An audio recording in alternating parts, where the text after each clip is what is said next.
আসসালামু আলাইকুম।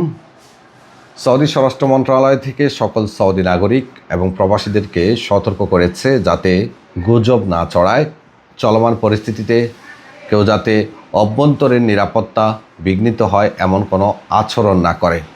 এ বিষয়ে আমাদের রিয়াদস্থ বাংলাদেশ এম্বাসি থেকেও একটা বিজ্ঞপ্তি প্রকাশ করেছে, যেখানে স্পষ্ট উল্লেখ করেছে এই পরিস্থিতিতে শান্ত থাকার জন্য স্বরাষ্ট্র মন্ত্রণালয় সকলকে অনুরোধ জানিয়েছে এবং গুজব এড়িয়ে চলার পরামর্শ দেওয়া হয়েছে। সৌদি আরবের স্থানীয় আইনের প্রতি শ্রদ্ধাশীল থেকে সামাজিক যোগাযোগ মাধ্যমে তথা ফেসবুক, ইউটিউব, টিকটক সহ অন্যান্য সামাজিক মাধ্যমে এই সংক্রান্ত কোনো ছবি বা ভিডিও আপলোড, কোনো সংবাদ প্রচার, শেয়ার, লাইক বা কমেন্ট করা থেকে সকলকে বিরত থাকার জন্য অনুরোধ জানানো হয়েছে। খেয়াল রাখবেন, সৌদি আরবের আইন অনেক শক্ত।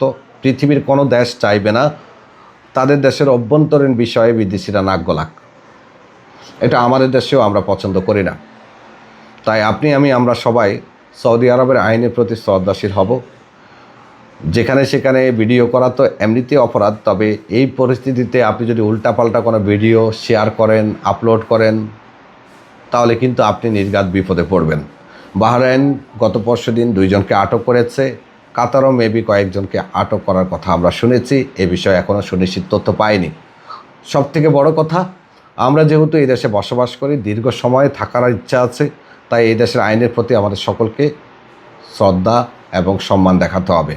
খেয়াল রাখবেন, আপনার একটা শেয়ার, আপনার একটা কমেন্ট, আপনার একটা ভিডিও আপলোড যেমনটা আপনার জন্য হুমকি, আমাদের অন্য প্রবাসীদের জন্য হুমকি।